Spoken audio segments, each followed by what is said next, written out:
Soy Francesc Grau Jimeno, hijo de Francesc Grau Jimeno, autor del libro que hoy presentamos. Me gustaría, antes de nada, hacer una serie de agradecimientos, especialmente a ustedes por su presencia, al grupo editor por la edición de los libros de mi padre y de este concretamente, y felicitarlos por la labor que están haciendo por recuperar la memoria de una parte de la historia que unos quieren negar y otros quieren olvidar. Agradecer también al Ayuntamiento de Miranda de Ebro y a su alcaldesa por incluirnos en la conmemoración del acto que hoy hemos hecho, y que ellos ayudan a recuperar precisamente la memoria histórica. Mi padre decía que no podíamos quedarnos indiferentes, que teníamos que denunciar, contar, divulgar y recordar todos los hechos que, como los de hoy, conmemoramos, para que no se volvieran a repetir. Francesc Grau Viadé nació en Calella en 1920, como ha dicho Agustín, en una población a 50 kilómetros de Barcelona, en el seno de una familia catalanista, de izquierdas y republicana. Era el pequeño de 3 hermanos, y esto le valió para poder estudiar en el Instituto de Mataró, a unos 30 kilómetros de la población, y como era despierto y estudioso, en su casa tenía los planes para que estudiara estudios superiores. Sin embargo, la guerra trastocó estos planes y fue llamado a filas en el 1938. Se incorporó con su quinta, en la quinta de Liberón, en el frente de Aragón, donde tomó parte en las acciones más bélicas de la batalla del Ebro.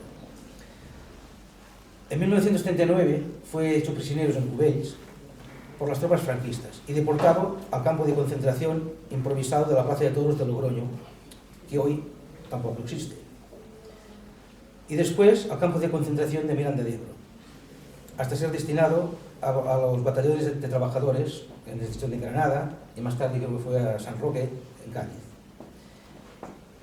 De allí fue a cumplir el servicio militar obligatorio. Curiosidades, ironías, paradojas, digamos lo que sea. Estaba alistado y sirviendo en el ejército que unos años antes combatía y luchado en el frente. Regresó a Calella, su pueblo, con 25 años. Salió con 17 y volvió con 25. Hecho un hombre. En el libro, un personaje, Pep, dice: a los jóvenes los han convertido en hombres prematuramente maduros. Yo pienso que mi padre y muchos otros como él se hicieron hombres en las trincheras, luchando por sobrevivir, en los campos de concentración, luchando también por sobrevivir física y psíquicamente, y en los batallones de trabajadores. Se hicieron hombres en unas circunstancias muy especiales. Al llegar a la población, ya no reemprende sus estudios. La situación familiar no era muy buena. Su padre lo habían despedido de la fábrica de que trabajaba por sus ideas políticas. Y él, pues bueno, rehizo su vida, se casó, montó un negocio, tuvo 4 hijos y tiró para adelante. Él siempre decía que delante de las adversidades, él siempre se sobreponía y tenía que tirar para adelante. Por cierto, yo no soy el mayor. Soy el mayor porque soy el hijo único. Vosotros son hijas. El mayor y el pequeño. Su inquietud y su lucha y su defensa con la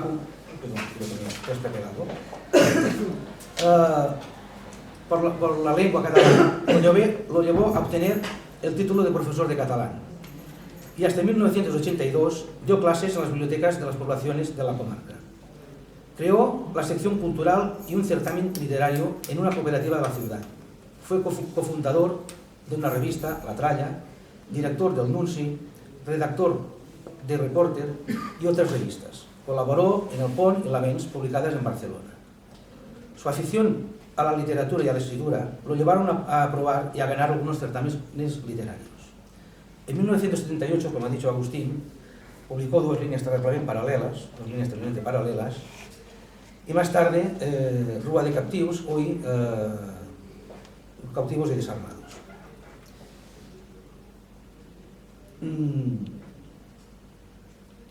Por su trayectoria literaria y por su compromiso con la sociedad, con las libertades y la ciudad, fue reconocido por unanimidad en un pleno en 1993 y le concedieron la Medalla de Oro de la ciudad.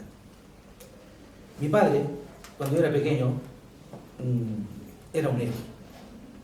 Había vivido una guerra, había luchado en la guerra y había sobrevivido.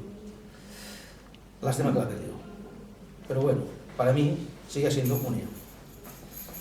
Él dice en el libro: antes creía que lo más terrible que podía pasarle a un hombre era tener que ir a la guerra. Ahora sé que siempre puede sucederle algo peor, perderla. En 1997, en noviembre, murió en Barcelona rodeado de su familia. Es la breve biografía de mi padre. Supongo que ahora me tocaría hablar un poco del libro Cautivos y Desarmados. Yo no lo voy a analizar, pues lo van a hacer ustedes. Ni tampoco los voy a agobiar con citas ni con nada. Yo lo único que les recomiendo es que lo compren y lo lean. Les va a gustar. Desde el principio, cuando empiecen, no lo van a dejar hasta el final. Se lo garantizo. El libro cuenta pues que el paso de mi padre por el campos de concentración de Logroño, de Miranda, de manera novelada. Narra los hechos tal cual los vivió, sin acritud, ni vestigio de resentimiento, si es que alguna vez existió, como dice en el prólogo. Nos cuenta las calamidades que pasaron, las humillaciones, la depuración a que estaban sometidos. Tenían que ser reeducados para poder ser reincorporados a la vida social. Para hacer un símil informático, no se conformaban con un reset, tenían que limpiar el disco duro, vaciarlo y volverlo a cargar con un programa adecuado, nuevo. En el libro podemos apreciar que, contrariamente a la falta de solidaridad que reinaba en los campos, hay un canto a la amistad y al compañerismo. Hoy hemos podido contemplar las inclemencias del tiempo en el campo. Hoy hemos ido a visitar el campo. Lo hemos pasado un poco de mal. Pues imagínense ustedes lo que pasaron ellos, si nosotros hemos estado 20 minutos, el tiempo que han estado ellos. Hemos pisado aquella tierra negra y fangosa que mi padre prometió no pisar nunca más, y donde había pasado tantas calamidades. Al final del libro, y os cuento al final, porque sale del campo, dice, sí, al final sale, se dice que por incierto que fuera su porvenir, por triste y desdichado que le resultara, difícilmente podría igualar la etapa corta pero intensa que había vivido dentro del recinto que acababa de abandonar. Y se decía, nunca más, nunca más, nunca más. Sin embargo, cuando estaba escribiendo el libro, vuelve a Miranda y sus pasos instintivamente lo llevan otra vez al campo, o lo que quedaba de él. Supongo que debe ser lo mismo que debe ver ahora. Mi padre nos contaba siempre pues anécdotas de la guerra, de los campos de concentración. Cuando éramos pequeños nos lo contaba pues con una vertiente cómica, para que nosotros, pues bueno, yo siempre he sido me afectaba mucho, y supongo que para que no me afectara, pues bueno, me lo contaba así un poco de cómico. Más tarde, cuando ya fui mayor, leí sus libros, comprendí que realmente lo que pasó fue terrible. Mi padre no fue un vencido. Vencido es el que deja de luchar. Mi padre luchó toda la vida. Luchó contra la democracia, contra la dictadura, por las libertades, por sus ideas, contra la injusticia. Luchó por su lengua, por su cultura y por su país. Nada más.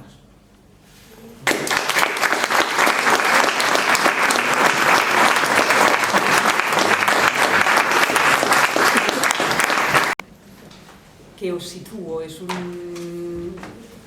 Francesca os ha dicho que en ese libro hay la crónica de la vida de los deportados, que yo no puedo dejar como editora de figurarme qué os va a pasar, habitantes, hijos que sois de Miranda, al leer ese libro, porque conocéis el lugar, sois hijos de un lugar, habéis pasado seguramente 1000 veces por la ronda del ferrocarril, por estos lugares que nosotros hemos descubierto hoy y que habíamos descubierto antes del libro de Grau.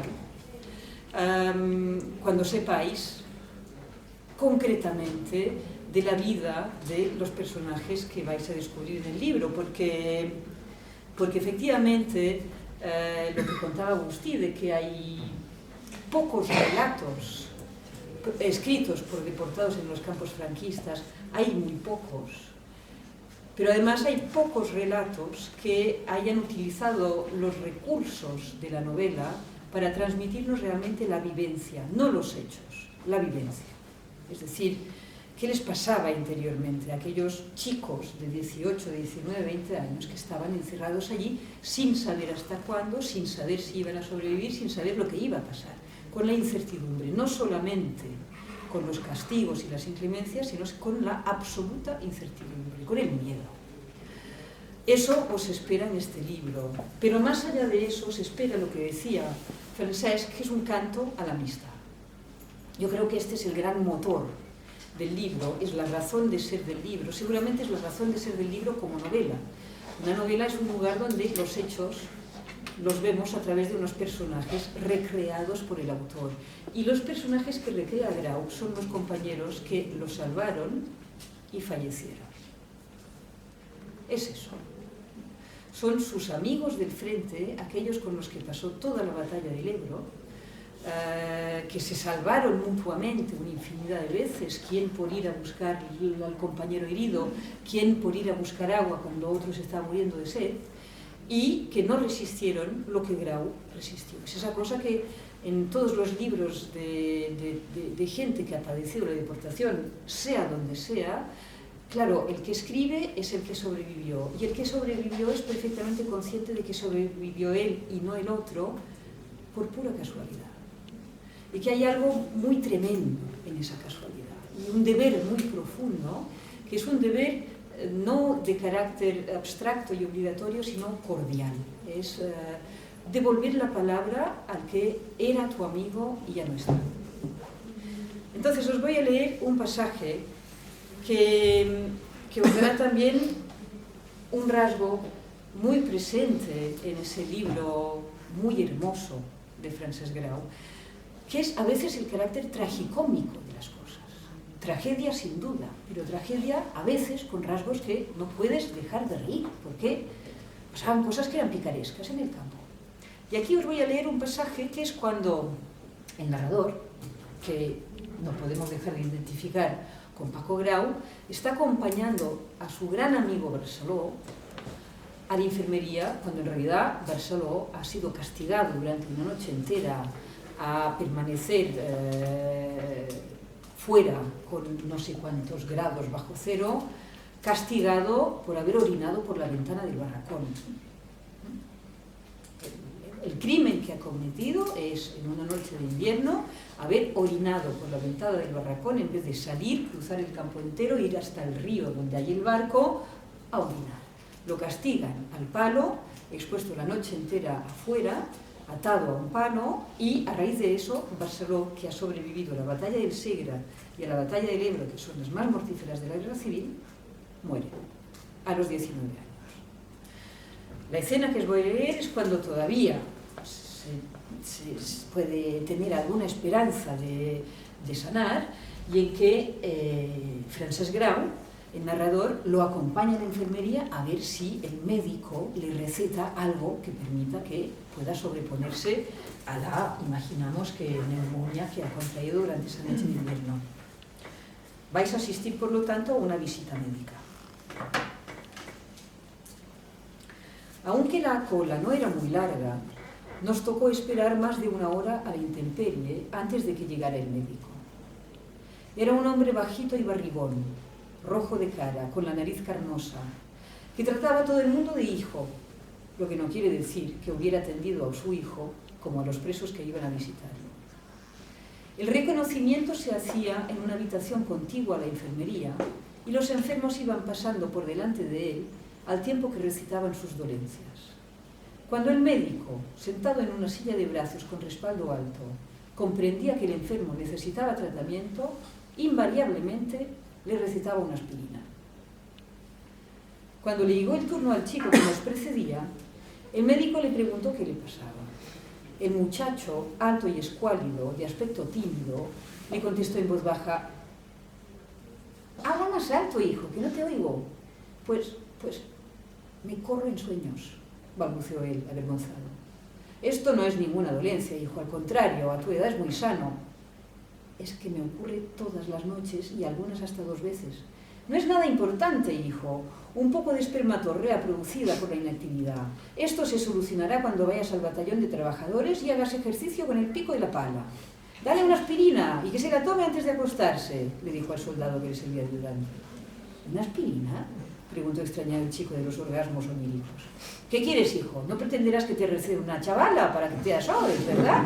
Solamente tengo aspirinas, hijo». El chaval dio media vuelta y se fue sin siquiera recoger la aspirina que le entregaba el soldado. «¿Y a ti qué te pasa?», le preguntó a Barceló. Yo iba a explicarle el estado en que se encontraba mi amigo. «¿Quién es el enfermo?», me interrumpió. «¿Tú o él?». «Él», dije. «Pues di rápido lo que te ocurre, hijo». Barceló comenzó a explicarle cómo se encontraba, pero tuvo que detenerse por un exceso de tos. «Esto no es nada, hijo. Con una aspirina se te pasará enseguida». «Si pudiera ingresarle en la enfermería», interviene al ver que Barceló seguía tosiendo. «Tiene mucha fiebre, tose mucho, ya lo ve usted». «Válgame Dios, ingresarle por un simple resfriado, como si no tuviéramos casos más graves que atender. Dale una tableta y que se la tome con el rancho». Camino del barracón, Barceló abrió la mano y me enseñó la aspirina que le habían dado. «¿Qué es esto?», me preguntó. Con la tos no debía de haber entendido lo que había dicho el médico. «¿No lo ves? Es una pastilla». «¿Quieres decir que me hará algo?». «Ya verás cómo te irá bien. Y una sola pastilla será suficiente para que se me pase ese frío que me invade a veces y que me hace castañetear los dientes». Eso ha dicho el médico. «¿Y no ha dicho si me calmará la tos y este dolor en el pecho?». «Seguro que sí», mentí. Él hizo un gesto de incredulidad. No obstante, cerró la mano con fuerza para no perder la aspirina. Seguimos caminando en silencio. El rojo vivo de las mejillas y el brillo inusual de los ojos me dieron a entender que le había vuelto a la fiebre, y los síntomas me hicieron temer que fuera más alta que las otras veces. Lo tapé con la manta, la cabeza y todo, de manera que solo le quedó un poco de cara al descubierto. «Ya me vuelve ese frío», dijo. Pues apresurémonos a llegar al barracón». Cuando pasamos por delante de la tarima, se paró en seco. Miró la bandera que ondeaba en lo alto del mástil y se quitó la manta para que los brazos le quedaran al descubierto. «Mira lo que hago yo, ¿lo ves? Butifarra, butifarra y butifarra», gritó, añadiendo el gesto del corte de mangas a la palabra. Miré en todas direcciones, temiendo que alguien pudiera haberlo oído. Por suerte, a esa hora los presos ya hacían cola para el rancho y los pocos que pasaban caminaban encogidos y con la manta tapándoles las orejas. Esta bandera, más que una patria, representa un régimen político determinado, ¿no te parece? ¿Te acuerdas que tú y yo juramos otra que nos dijeron que significaba lo mismo? ¿Cómo puede ser entonces que una patria tenga tantas banderas distintas? Ahora bien, con esta, las tropas franquistas quieren aplastar... «Shh, calla, que nos la cargamos», dije, llevándomelo por la fuerza. cerdos cabrones, fascistas de mierda, gritó exaltado. Nos quieren hacer creer que son unos grandes patriotas. La madre que los parió, asquerosos, eso es lo que son. Unos auténticos asquerosos, gente sin escrúpulos que han armado una guerra para su propio beneficio. Y nos quieren hacer creer que lo hacen todo por la patria. Una mierda. A cubrirse, mar, todo el mundo a los parapetos, rápido. Barceló, en plena agitación febril, iba de una cosa a otra. Él, siempre tan renuente a hablar cualquier lengua que no fuese la suya, en aquel momento pasaba indistintamente del catalán al castellano.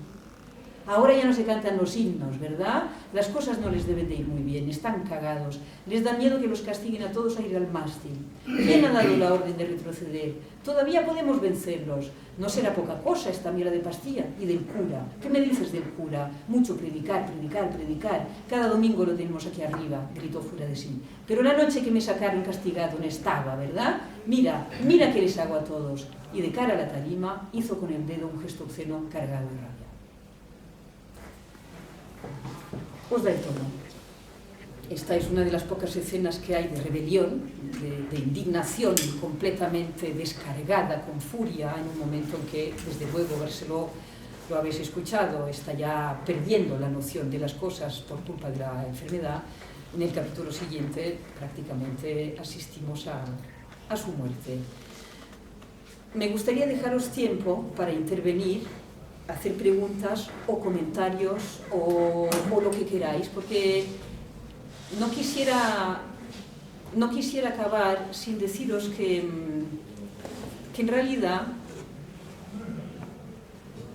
los que estáis en esta sala, de alguna forma, quizás no lo sabéis, pero tenéis una responsabilidad bastante grande, porque estamos en un país donde la conmemoración del cierre del último campo de concentración franquista, ahora voy a conseguir decirlo, no es celebrada más que aquí, con ustedes.